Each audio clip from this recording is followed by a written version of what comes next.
আমি তাদের জন্য একটা গর্বের বিষয় তৈরি করে দিয়েছি বলে তারা মনে করে। ডিসিপ্লিন মানতে মানতে একসময় কিন্তু আমরা ডিসিপ্লিন হয়ে যাই। মিডিয়া ইন্ডাস্ট্রিতে কাজ করার ইচ্ছা থেকেই তো লাক্স সুপারস্টারে আসা। লাক্স সাবানে যখন নিজের ছবি দেখেছি তখন তো একটা অবশ্যই সারিয়াল ফিলিং, আর এখনও দেখলে খুব গর্ব হয়। যেটা বলতে এখানে আমি টপ 5 ফাইনালিস্ট ছিলাম। টপ 5রা খুব ফুডি ছিলেন, এখনও কি সেই ফুডির এনার্জিটা আছে নাকি খুব ডায়েটের মধ্যে দিয়ে যেতে হচ্ছে? প্লিজ, চিট ডেজ তো আছে, অ্যাটলিস্ট এটা তো সান্ত্বনা হিসাবে আমাদের আছে। প্লাস ডায়েট তো করতেই হচ্ছে অবশ্যই, আমরা কাজের মধ্যে আছি এখন, ডায়েটিং চলবে বাট চিট ডেজ চলবে। লাক্স গ্র্যান্ড ফিনালের পরের দিন সকালের অনুভূতিটা কেমন ছিল? দুটো অনুভূতি ছিল, প্রথমটা ছিল শেষ আর সেকেন্ডটা মানে একটু এক্সাইটমেন্ট কাজ করছিল খুব, যে গালার জন্য এতদিন ধরে অপেক্ষা করছি, গালা শেষ হয়ে গেল, এখন কি হবে কি কাজ করব, কীরকম কি হবে, ভবিষ্যৎ কীরকম হবে, এরকম। ফ্যামিলি তো সবসময় আমাকে সুপারস্টার ডাকে, তো সেখান থেকে ফ্যামিলি আমাকে খুব সুন্দর করে ওয়েলকাম করেছে, আর দে আর ভেরি সাপোর্টিভ। আমি টপ 5 এ পর্যন্ত এসেছি, এবং যদি নাও যেতাম তারা আমাকে সাপোর্ট করতো, এখনও তারা সেভাবেই সাপোর্ট করে যাচ্ছেন। I am very grateful to them. 200-র বেশি সার্ভিস ও ফিচারে লেনদেনের সব বিকাশ অ্যাপে সম্ভব।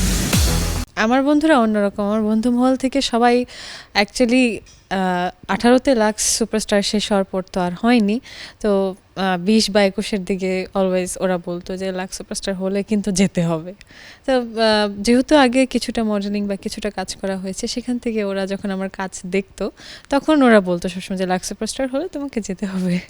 আর এখন যখন আমাকে লাক্স সুপারস্টারের টপ 5 হিসেবে দেখেছে, গালা শেষ, এটা ওদের জন্য খুবই একটা গর্বের বিষয়। আমি তাদের জন্য একটা গর্বের বিষয় তৈরি করে দিয়েছি বলে তারা মনে করে। আচ্ছা, আমরা বাকি সবার থেকে শুনেছিলাম যে তিস্তা আপু খুব ফানি, একটু দুষ্টু। Teesta will be always funny, come on. আরও শুনছিলাম যে ওখানে খুব একটা ডিসিপ্লিনড লাইফ লিড করতে হয়েছে, খুব ভোর সকালে উঠতে হয়েছে। এখনও কি ভোর সকালে ওঠা হচ্ছে? প্লিজ না, আমি আর জীবনে সকালে উঠতে চাই না। আমি নাইট আউল, আমি রাতে জেগে থাকি। আমার কি বলবো, রাতে ঘুম হয় না, সকালে খুব আরামের একটা ঘুম হয়। তো সেই অভ্যাসটা আসলে বদলে গেছিল, এটা সত্যি কথা। ডিসিপ্লিন মানতে মানতে একসময় কিন্তু আমরা ডিসিপ্লিন হয়ে যাই, কিন্তু যেহেতু বাঁধন ছুটে গেছে, এখন আমি আবার নাইট আউল। আমি সকালে উঠতে চাই না, সকালে উঠতে পারি না, বাট হ্যাঁ, কাজ থাকলে অবশ্যই। লাক্স টপ 5দের কি আগের মতো ঘটা করে দেখা হচ্ছে নাকি সবাই নিজেদের কাজে খুব ব্যস্ত হয়ে পড়েছে? গালার পর আসলে সেরকমভাবে দেখা হয়নি কারোর সাথেই, যেহেতু আমি আর ইউমনা একসাথে অনেক ইন্টারভিউজ দিচ্ছি, তো আমাদের দেখা হয়েছে, এবং তারা 3জন যারা আর কি হয়েছেন, ফার্স্ট সেকেন্ড থার্ড হয়েছে, ওদেরও দেখা হচ্ছে, বাট একসাথে হওয়া হচ্ছে না। এই জিনিসটা নিয়ে আমি খুব স্যাড।